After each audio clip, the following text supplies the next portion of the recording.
Part of the 2023 North Dakota Lions All-Star Basketball Series player profile. Joining us now from Minot High, that is Darik Dissette. And Darik, to get nominated your senior season to this particular All-Star game, what does it mean for you? It means a lot. I mean, it's been one of my biggest goals, and I talked to Coach Wachowski about it. That it's one of my goals to be in the Lions All Star game. Talk us what you've learned from Dean Winchesky, the coaching staff at Minot High. What do you hope to take from them moving forward to North Dakota State coming up in the fall? Well, he's taught me like many things. He's very smart with the game, and that's what I realized throughout my 4 years with him. And he's taught me that like you got to be vocal, and that's what a lot of coaches like at the next level. And then he like taught me how to read other defenses. So those are like two big things that I'd say he like taught me throughout my 4 years. Best basketball memory of all time? Is it something on the court as a magi? Is it something as just being a fan of the game? What comes to mind for a basketball memory or two here for you, Darik? It's definitely winning state my junior year, and then probably my sophomore year is when we won semifinals to go to state because we had a little drought for like 4 years and of Minot High not making it to state, and then when we broke that like curse or whatever, that drought, it was a great feeling that night.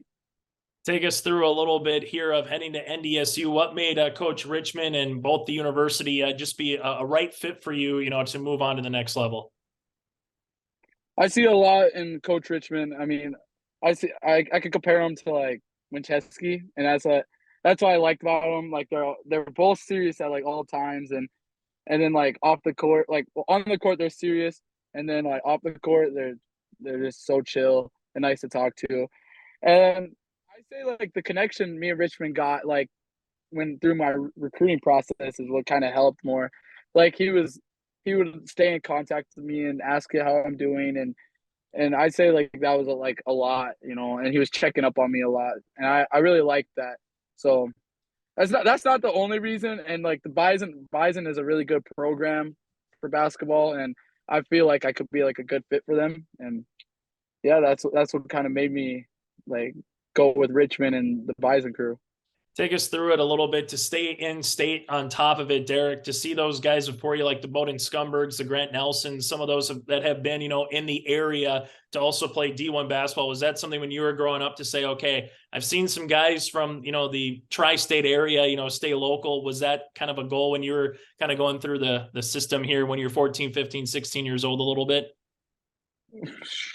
When I was like 14, 15, or like 16 even, like I didn't think I was D1. Like I didn't I mean, I thought I was having my sophomore year, I had like NSIC schools talking to me, like the D2 schools.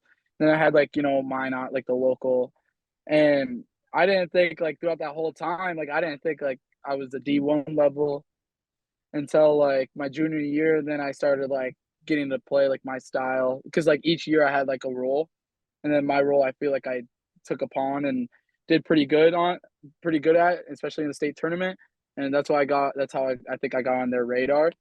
And and then once I started like playing my role pretty well, and then like and winning state, it was a huge confidence booster. Like, and then I had AAU come, and then Coach Richmond and Coach Sather from UND come and watch, and I was coming off a state championship, so I had all the confidence in the world. So like, and then I just kept playing my game, and I guess they liked it. So And and that then like and like to like help with like your question, like it does help to see like other North Dakota people like Bowden, Grant, and even Trace and Eagle staff and like Joe Hurlbert like go to D1 level to like because North Dakota like going D1 basketball really isn't common. I'm not gonna lie. So it does help seeing other people do it. So then like it kind of motivates you to keep doing it. take us through your life experience. You just kind of went through it right there, Darik. But if there is a 14-year-old that's kind of very similar, waiting to buy their time, figure out what their role is, want to be an all-state caliber player, Mr. North Dakota basketball finalist, or even win it, what does it take to get to where you are right now? If someone is chomping at the bit and wants to have an opportunity in 3-4 years to play at the next level in their respective sport? It's not. Well, like I say, it's not gonna come right away, and it's just like matter of fact how your attitude is. It's just if you want to have a great work ethic, I mean that's great, and like you gotta, and that's like the biggest key is a work ethic. And if you're gonna, you just gotta be obsessed with the grind. You know what I'm saying? Like going to the gym and going to lift, you gotta be obsessed with it, and then you'll start seeing process, and then like just keep going, and then that will kind of help and it'll make it a little bit easier. Just like when you're playing like opponents, and just that's what kind of helped with me. Like I was going into my sophomore and junior year. I mean, even my senior year, like I was obsessed with the grind. Like just seeing improvement, and that motivated me to keep going. So that's what I gotta say is just biggest things is like coaches look at his attitude and like how vocal you are and like and your work ethic. And I think those are like the three biggest things.